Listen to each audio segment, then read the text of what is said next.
When you think of Roman emperors meeting their end, you probably picture glorious deaths on the battlefield, noble suicides to preserve honor, or perhaps assassination by ambitious rivals in marble corridors of power. But there was another emperor whose fate was so grotesque, so humiliating, and so utterly depraved that it shattered the very foundations of Roman dignity forever.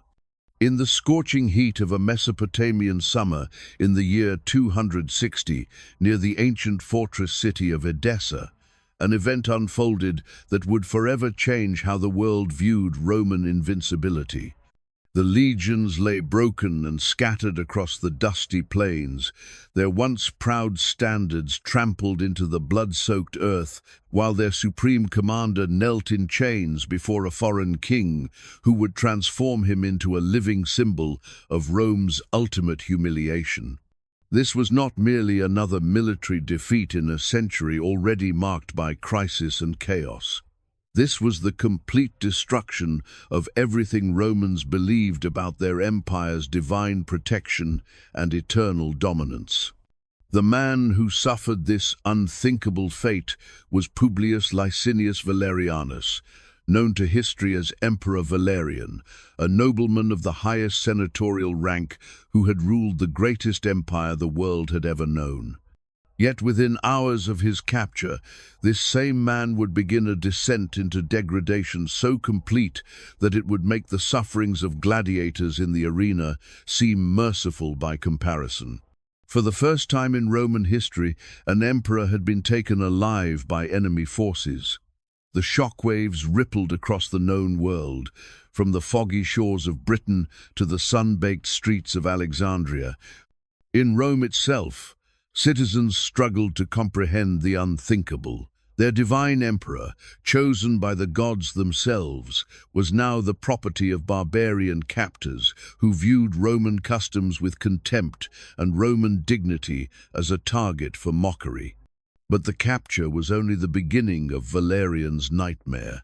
What you will discover about his years of captivity will challenge everything you thought you knew about the limits of human cruelty and the depths to which the mighty can fall.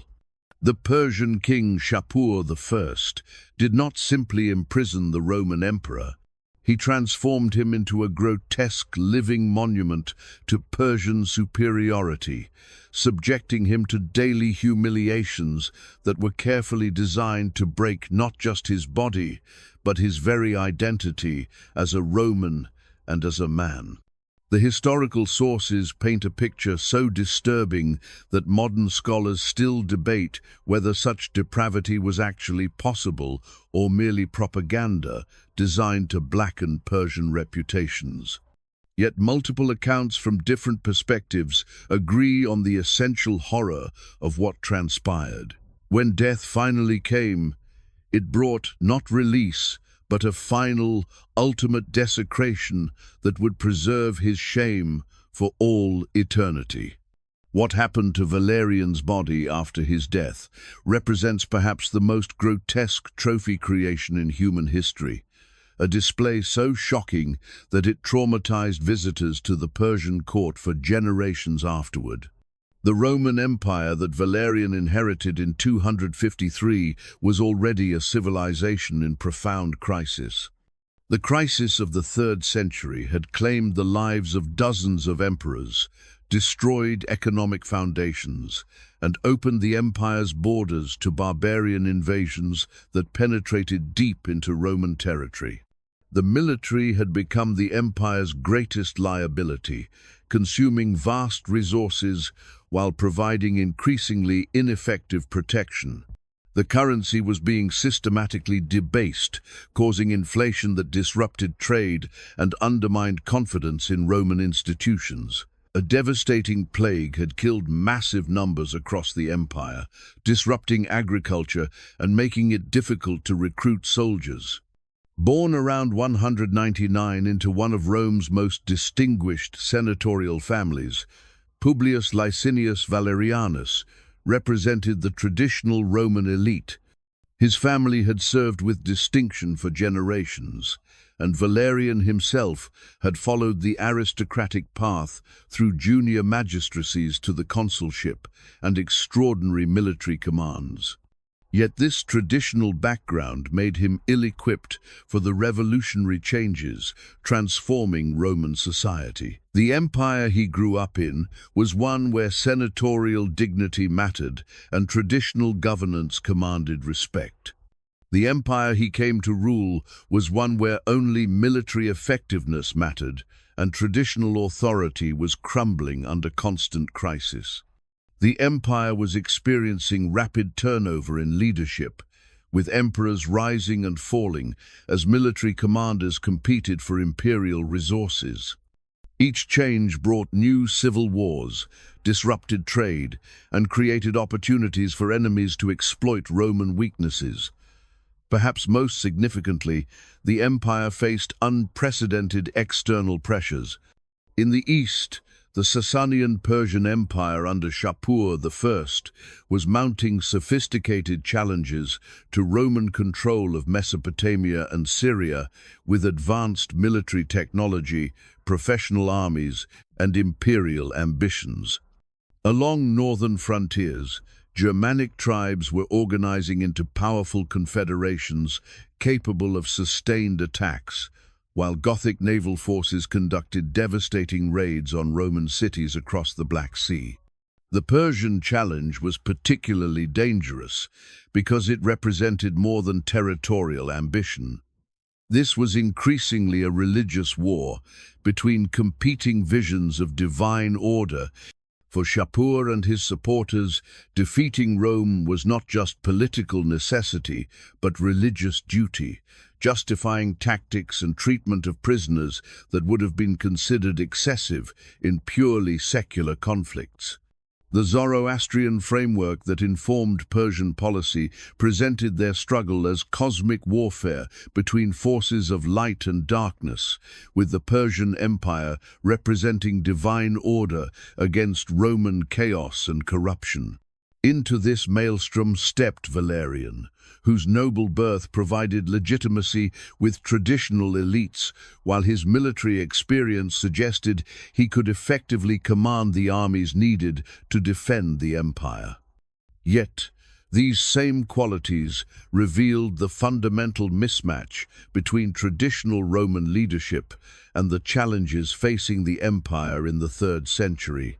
The first signs that Valerian's Persian campaign was descending into disaster appeared in summer 259, when his army became trapped in Edessa, while a mysterious plague swept through the legions, killing thousands and leaving survivors too weak to mount effective defense against approaching Persian forces. What had begun as a confident expedition to restore Roman authority was rapidly transforming into a desperate struggle for survival. Valerian had arrived with overwhelming force.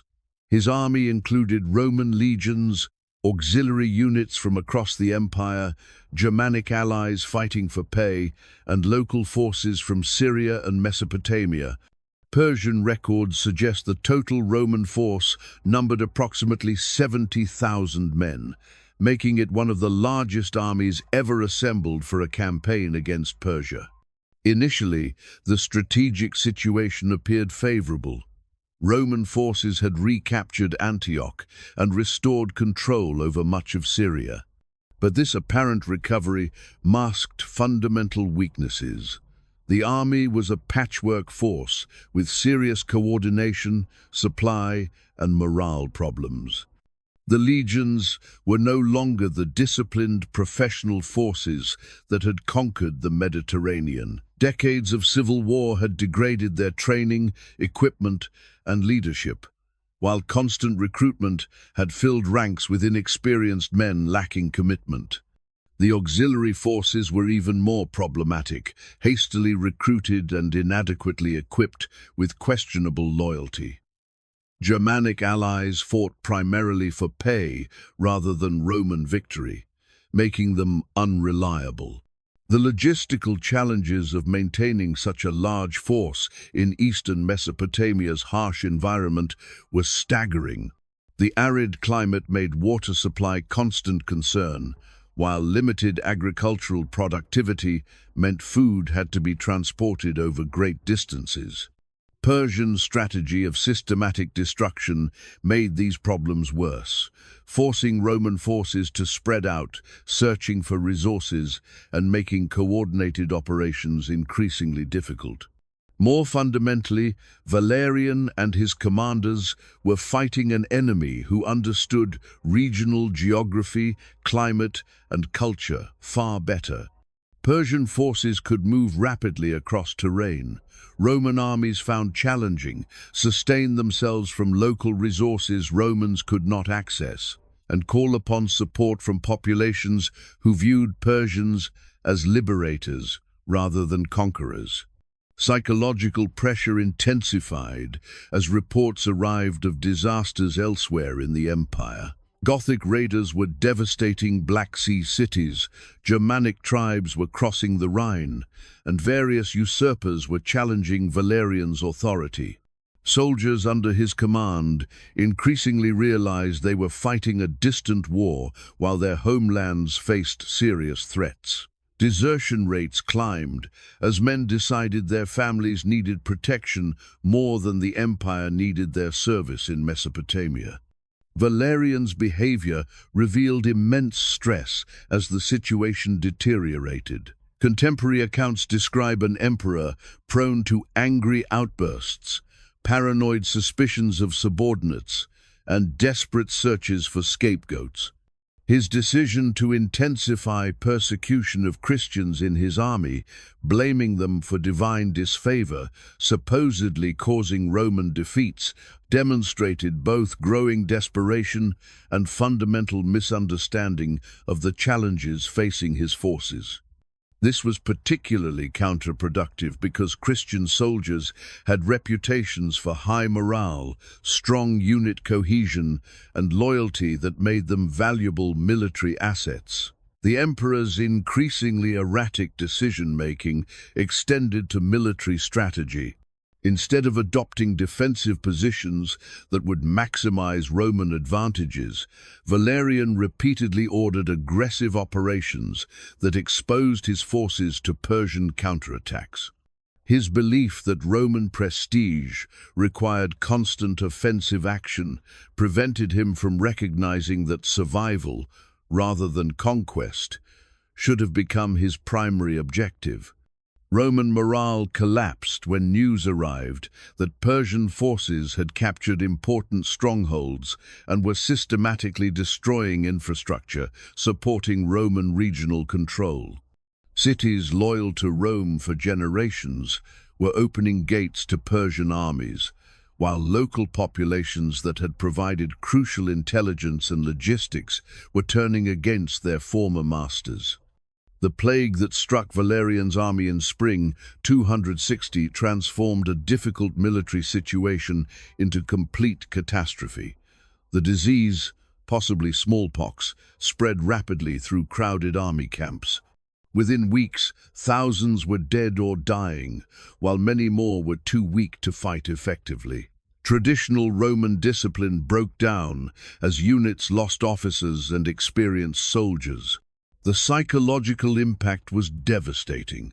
Roman soldiers had been raised, believing their empire enjoyed divine protection, their military system was superior, and their victory was inevitable regardless of setbacks. The combination of military defeats, strategic isolation, and devastating disease created a crisis of confidence that undermined fundamental assumptions, sustaining Roman military effectiveness for centuries. Instead of recognizing the situation had become untenable and beginning organized withdrawal to defensible positions, Valerian continued issuing optimistic proclamations about imminent victory, while making increasingly desperate attempts to find miraculous solutions. His decision to seek negotiated settlement with Shapur was not itself unreasonable, given the hopeless military situation. But his approach revealed fundamental misunderstanding of both Persian objectives and his own bargaining position. Valerian apparently believed Shapur would accept substantial financial payment in exchange for allowing Roman forces safe withdrawal. This reflected traditional Roman thinking about barbarian motivations, where most enemies were primarily interested in acquiring wealth and would accept tribute as substitute for military conquest. But Shapur was not a barbarian chieftain seeking quick enrichment. He was ruler of a sophisticated empire with long-term strategic objectives, including permanent humiliation of Rome and establishment of Persian dominance over disputed territories.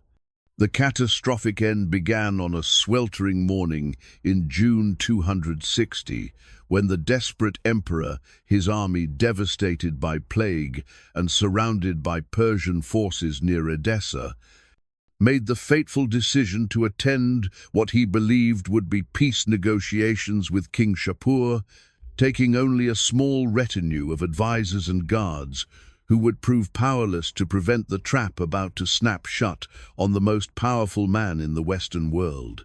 The meeting had been arranged through increasingly frantic diplomatic exchanges as Valerian's military situation deteriorated beyond hope of recovery. Persian envoys carried messages between the armies, with Shapur initially appearing to show interest in substantial tribute Valerian offered in exchange for safe passage back to friendly territory.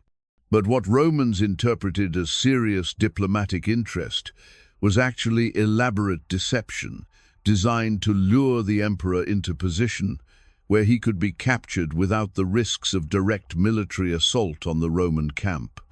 The location was open ground between the armies, apparently neutral territory where both sides could meet safely under traditional diplomatic protections. Roman scouts had examined the area carefully and found no evidence of hidden Persian forces or prepared ambushes. Valerian's decision to attend personally reflected both growing desperation and fundamental misunderstanding of his enemy's nature.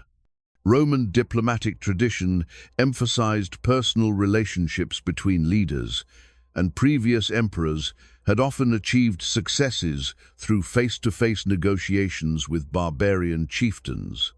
The emperor's entourage was chosen to project both Roman power and willingness to reach reasonable settlement. Along with Valerian, the delegation included his praetorian prefect, Successianus, several senior senators who had accompanied the Eastern expedition, and a select guard unit chosen for impressive appearance rather than fighting ability. The Romans also brought substantial quantities of gold and silver to demonstrate their ability to pay whatever tribute might be agreed upon. Initial phases proceeded according to established diplomatic protocols, with formal greetings, ceremonial gift exchanges, and preliminary discussions of possible terms. Shapur appeared to take Roman proposals seriously, asking detailed questions about proposed tribute payments and timeline for Roman withdrawal from Persian territory. But as negotiations progressed, Romans began noticing subtle changes in Persian behavior. Additional Persian soldiers were gradually appearing around the meeting perimeter, ostensibly as ceremonial guard reinforcements, but actually as participants in a carefully planned capture operation. Persian negotiators were asking increasingly detailed questions about Roman troop positions and supply arrangements that seemed unnecessary for diplomatic purposes, but valuable for military planning. The moment of betrayal came suddenly and with devastating effectiveness. At a prearranged signal, Persian soldiers positioned around the meeting area moved swiftly to surround the Roman delegation, while additional concealed forces emerged to cut off escape. Valerian and his companions found themselves outnumbered more than 10 to 1, their ceremonial guards overwhelmed before offering meaningful resistance. The speed and coordination demonstrated this had been planned from the beginning, with diplomatic negotiations serving primarily to position Roman leaders where they could be captured efficiently. Shapur had never intended to allow Valerian's escape, regardless of offered tribute, because the propaganda value of a captive emperor far exceeded any financial considerations. For Valerian personally, the moment represented psychological catastrophe almost as devastating as physical reality. In minutes, he had been transformed from supreme ruler of the Western world into a prisoner whose fate would be determined by an enemy king's whims. The imperial dignity that had defined his identity was stripped away instantly. Persian soldiers efficiently bound the Roman prisoners and confiscated their weapons and personal effects, while messengers rode back to report the operation's success. The remaining Roman forces, leaderless and demoralized by their emperor's loss, offered little resistance as Persian troops moved in to complete destruction of what had once been one of Rome's largest armies. Shapur was fully aware of his achievement's unprecedented nature and determined to extract maximum propaganda value. The captive emperor was displayed to Persian troops and allies as proof of their triumph, while messengers carried news of the capture to every corner of the Persian Empire and beyond. The news spread across the known world with remarkable speed, carried by merchants, diplomats, and refugees who witnessed the immediate aftermath. What followed was not the relatively quick death that might have been expected for a defeated enemy commander, but rather a systematic program of humiliation designed to transform the former emperor into a living symbol of Persian superiority, a degradation so complete and carefully orchestrated that it would serve Shapur's political objectives for years, while destroying every vestige of dignity Valerian had ever possessed. The decision to keep Valerian alive as a trophy rather than executing him immediately was a calculated political choice, reflecting Persian strategic objectives and Shapur's understanding of imperial power's psychological dimensions. A dead Roman emperor would have provided only temporary propaganda value, but a living emperor reduced to slavery would serve as permanent reminder of Persian triumph that could be displayed whenever politically useful. The initial phase of captivity took place during the Persian army's triumphant march back to their territory, with the captive emperor forced to walk alongside the baggage train while his captors celebrated their unprecedented victory. Contemporary accounts describe a broken man, stripped of imperial regalia and dressed in simple prisoner clothing. The transformation was calculated to humiliate not just Valerian personally, but the entire imperial system he represented. Persian treatment was designed to maximize contrast between his former status and current condition. The man who had once been carried in imperial litters was now forced to march on foot across difficult terrain, subjected to the same hardships as common soldiers, but without camaraderie or mutual support. The isolation was as cruel as physical discomfort, leaving him completely dependent on Persian decisions for basic survival necessities. The journey provided numerous opportunities for Shapur to display his captive to populations who had suffered under Roman domination or might be wavering in loyalty to Persian authority. Cities along the route were invited to witness the unprecedented spectacle of a chained Roman emperor, with local officials organizing celebrations that transformed Valerian's humiliation into public entertainment. These displays demonstrated Persian power to their subjects while discouraging thoughts of rebellion or accommodation with Roman interests. For Valerian, these public exhibitions represented daily psychological torture, arguably worse than physical abuse. The man who had once received worship from millions was now mocked and jeered by crowds who saw his degradation as entertainment. The imperial dignity that had been the foundation of his identity was systematically destroyed in public ceremonies, designed to strip away every vestige of former authority. Upon reaching the Persian capital region, Valerian was installed in a carefully designed program of systematic degradation that would continue for the remainder of his life. Rather than conventional prison confinement, he was housed in conditions providing just enough comfort to preserve his health, while ensuring every aspect of his daily routine reinforced his helplessness and dependency on Persian authority. The goal was not simply punishment, but complete reconstruction of his identity from emperor to slave. The most notorious aspect of Valerian's daily humiliation was his forced service as a human footstool for Shapur's personal use. According to multiple contemporary sources, whenever the Persian king chose to mount his horse or enter his chariot, he would summon the former Roman emperor to kneel on the ground and present his back for the royal foot. This ritual was performed not in private but in the presence of Persian courtiers, foreign ambassadors, and other dignitaries who would witness the ultimate symbol of Roman submission to Persian authority. The psychological cruelty was enhanced by Shapur's habit of accompanying each use of his human footstool with verbal taunts, designed to emphasize the reversal of fortune that had transformed the most powerful man in the Western world into furniture for Persian convenience. Contemporary accounts record the Persian king's practice of smiling while stepping on Valerian's back and declaring that this was the true relationship between Persian and Roman power, not the false images Roman artists had created in their propaganda. The regularity of this humiliation was perhaps its most devastating aspect.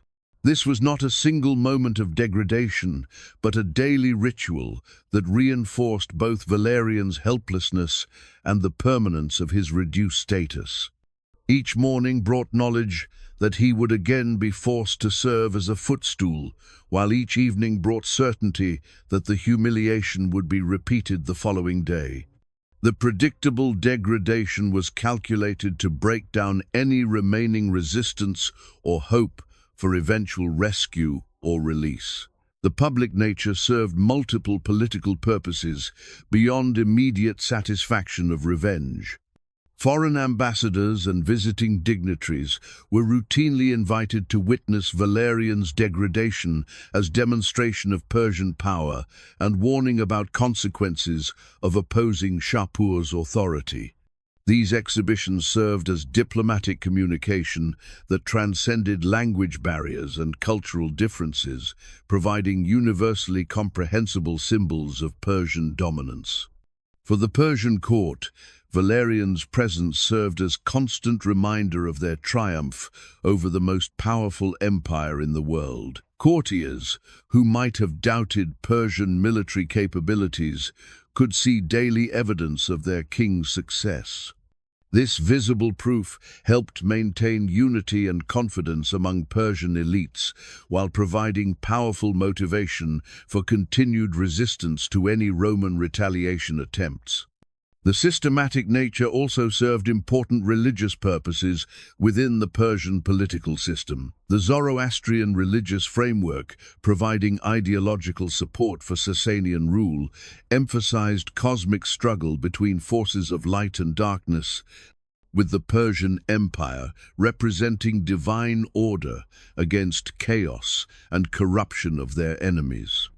Valerian's degradation was presented as evidence of divine favor for the Persian cause and divine judgment against Roman impiety and presumption.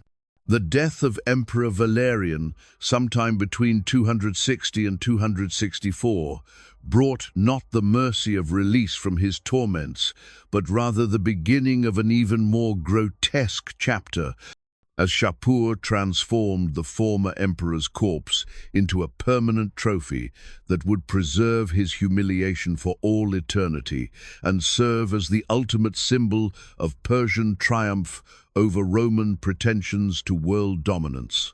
Contemporary accounts suggest his death was not assassination or execution, but natural consequence of years of systematic degradation, poor nutrition, and psychological stress that gradually wore down his physical and mental health until his body could no longer sustain the burden of continued existence. According to the Christian writer Lactantius, the former emperor eventually offered his captors a massive ransom payment in exchange for his release, demonstrating both his continued access to financial resources and growing awareness that his situation was becoming increasingly untenable. The ransom offer, which reportedly included vast quantities of gold and silver, sufficient to finance entire military campaigns, represented more than simple attempt to purchase freedom. It was desperate recognition that his value to Persians as living symbol of their triumph was beginning to be outweighed by practical difficulties of maintaining him as permanent prisoner. Shapur's response revealed the true nature of his intentions and demonstrated that Valerian's value extended far beyond any financial considerations that might motivate conventional prisoner exchanges. Rather than seriously considering the proposed payment, the Persian king used the opportunity to inflict one final, devastating humiliation that would ensure Valerian's suffering continued even beyond death. The method of execution, as described by Lactantius and other contemporary sources, represented the ultimate expression of Persian contempt for Roman claims of superiority and divine protection. According to the most widely accepted account, Shapur ordered that the former emperor be forced to consume molten gold, transforming the very substance that had symbolized Roman wealth and power into the instrument of his destruction. The symbolic significance was unmistakable.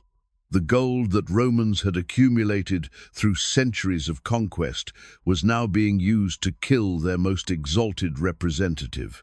The alternative account describes him being flayed alive before his skin was preserved as a trophy, suggesting an even more systematic approach to the destruction of his human dignity that extended beyond death itself.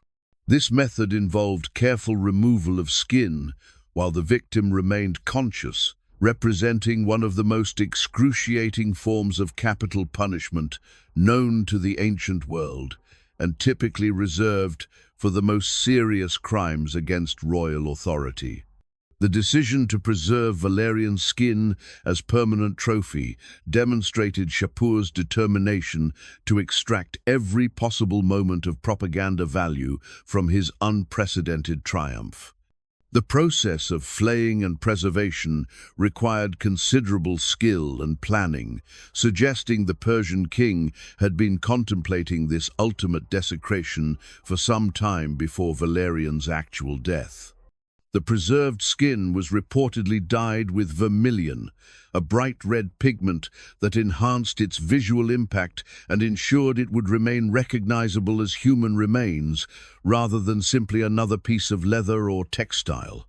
This coloring served both practical and symbolic purposes, preventing decay while reinforcing identification of the trophy with blood and violence that had characterized Persian-Roman conflicts.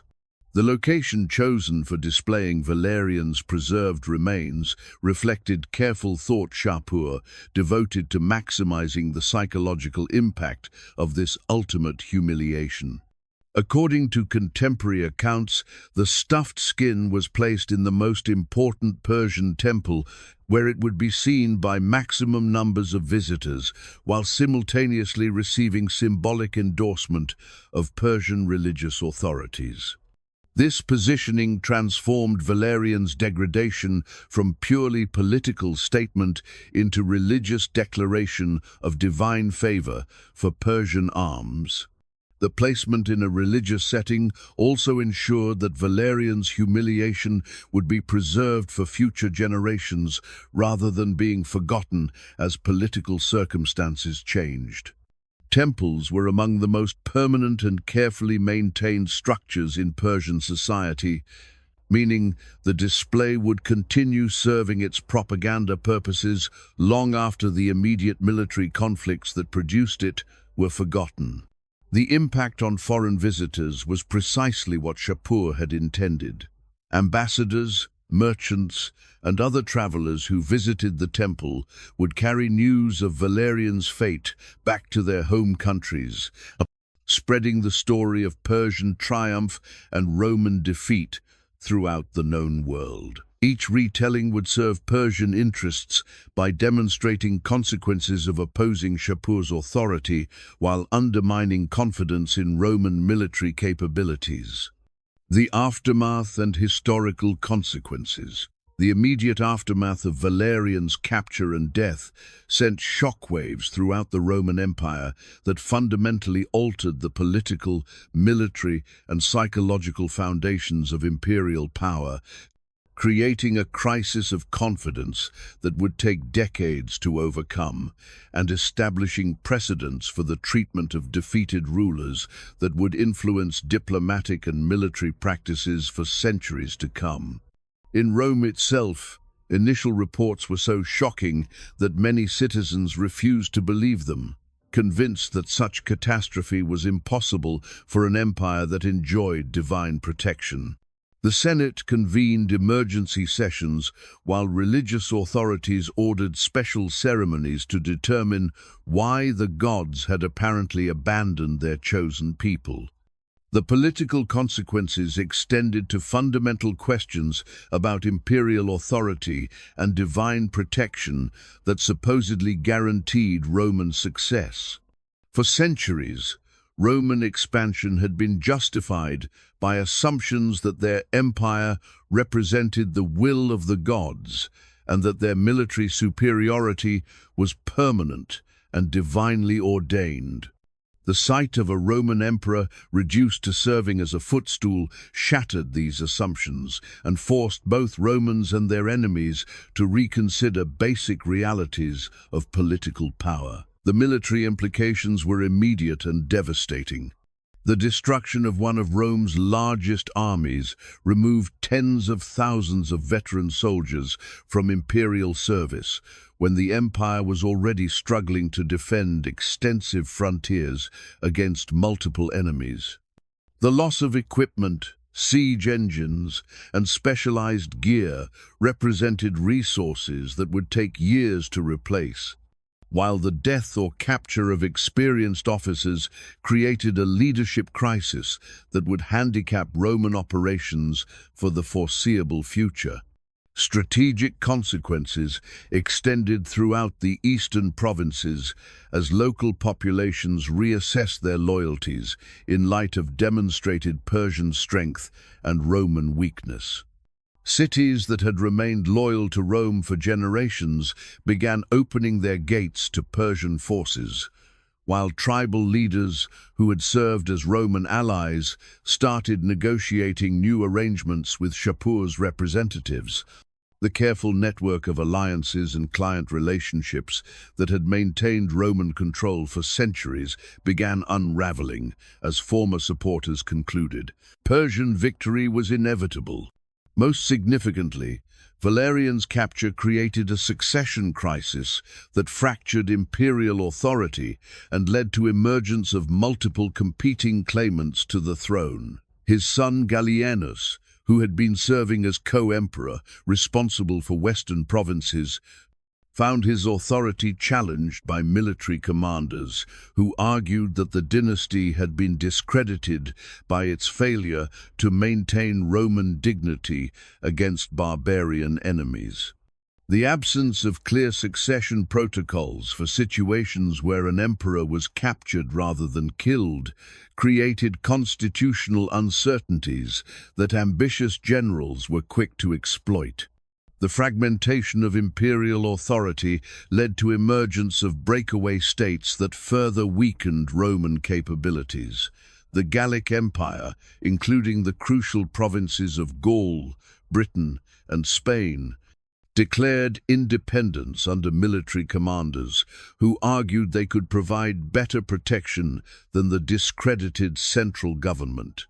Similarly, the eastern provinces of Syria, Palestine, and Egypt formed the Palmyrene Empire under Queen Zenobia, who claimed to be defending Roman interests against Persian aggression while actually pursuing her own imperial ambitions.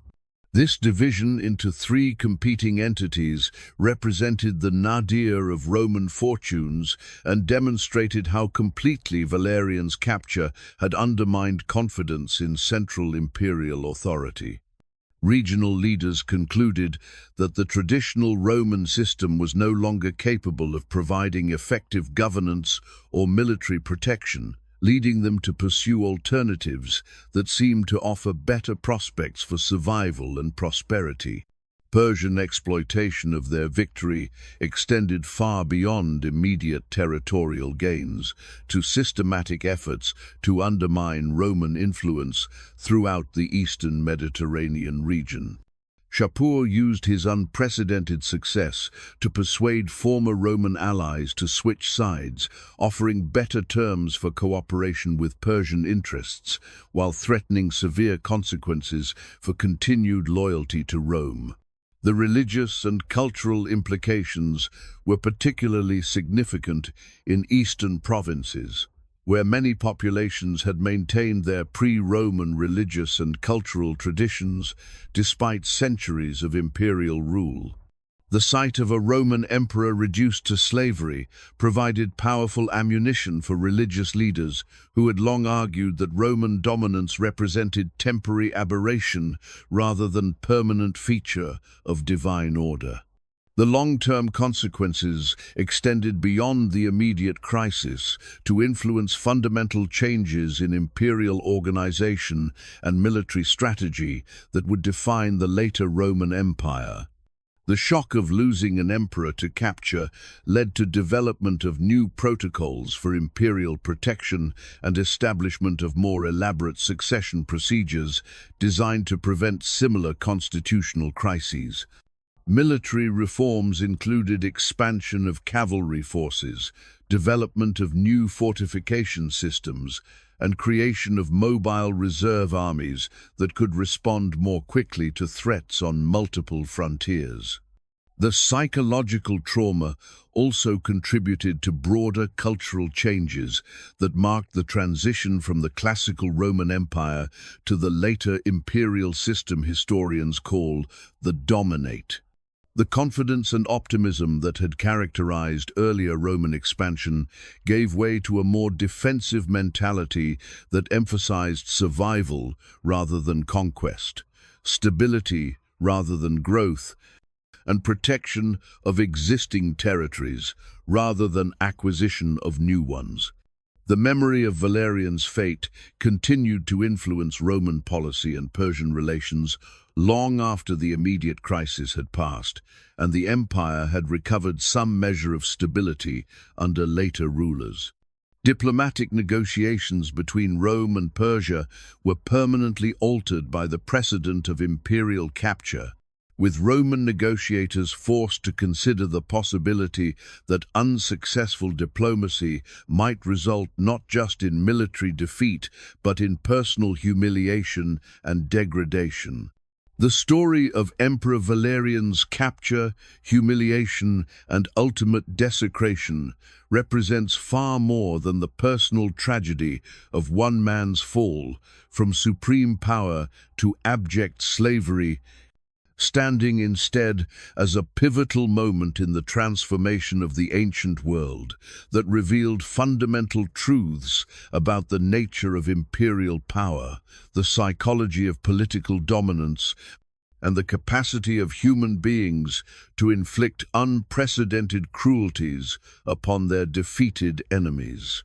The immediate historical significance lies in its demonstration that even the most powerful political institutions could be vulnerable to complete collapse when confronted with determined enemies who understood how to exploit their structural weaknesses. The Roman Empire, despite its vast territorial extent and enormous military resources, proved incapable of protecting its supreme leader from capture and humiliation by a rival power that possessed superior understanding of local conditions, greater strategic flexibility, and more effective leadership at crucial moments. This vulnerability of established power structures to sudden reversal represents a recurring theme in human history that extends far beyond the specific circumstances of Roman-Persian conflicts. The psychological shock experienced by Roman citizens reflects a broader human tendency to assume that existing political arrangements are permanent and that dominant powers enjoy some form of divine protection that makes their overthrow impossible. The systematic nature of Valerian's humiliation reveals important insights into the psychology of power and dominance that remain relevant to understanding political relationships in all historical periods. Shapur's decision to preserve his captive as a living symbol rather than simply executing him reflects sophisticated understanding of the propaganda value of sustained humiliation and the ways in which political authority depends on public perceptions of strength and invincibility. The religious dimensions provide additional evidence of how political conflicts in the ancient world were often understood as cosmic struggles between competing divine forces rather than simple competitions for territory or resources.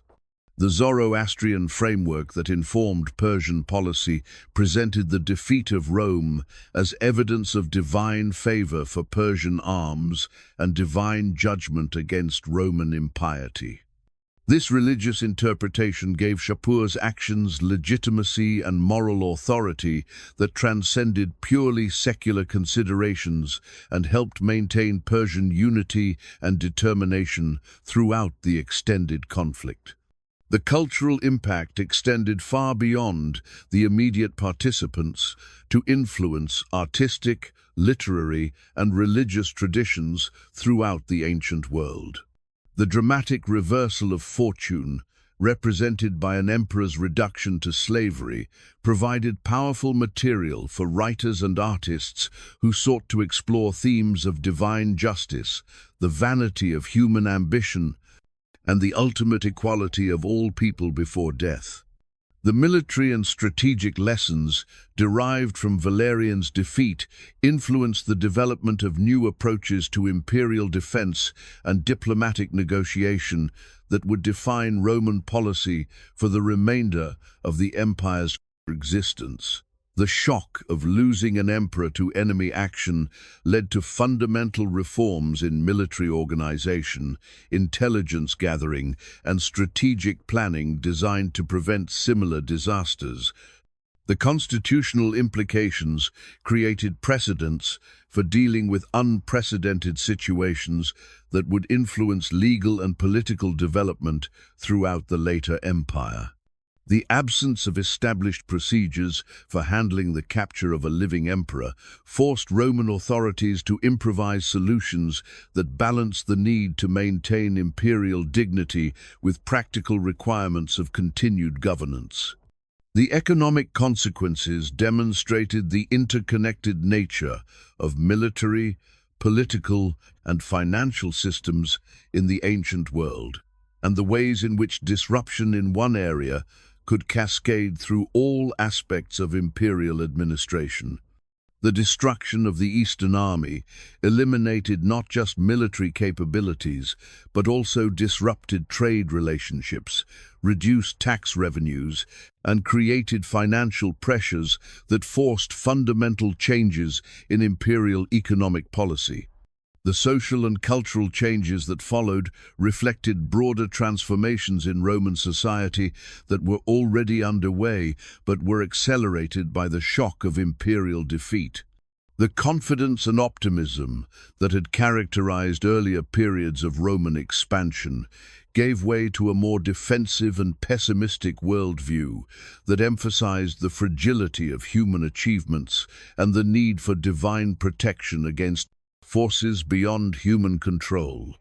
The lasting influence of Valerian's story on historical memory and cultural imagination demonstrates the power of dramatic reversals of fortune to capture human attention and provide material for moral instruction across cultural and temporal boundaries. Medieval chroniclers, Renaissance artists, and modern historians have all found in Valerian's fate a compelling example of the dangers of pride, the vulnerability of earthly power, and the capacity of human beings to inflict extraordinary cruelties upon their defeated enemies. The ultimate significance of Valerian's tragedy lies not in the specific details of his personal suffering, but in what his fate reveals about the fundamental nature of political power and human relationships in all historical periods. The speed with which supreme authority was transformed into abject slavery demonstrates the contingent nature of all political arrangements and the ways in which established hierarchies can be overturned by relatively small changes in circumstances or fortune. The systematic cruelty of his treatment reveals the capacity of human beings to dehumanize their enemies and to use suffering as a tool for achieving political objectives. The story of Emperor Valerian stands as a permanent reminder that no political system, however powerful or well-established, is immune to complete collapse when confronted with determined enemies who understand how to exploit its weaknesses.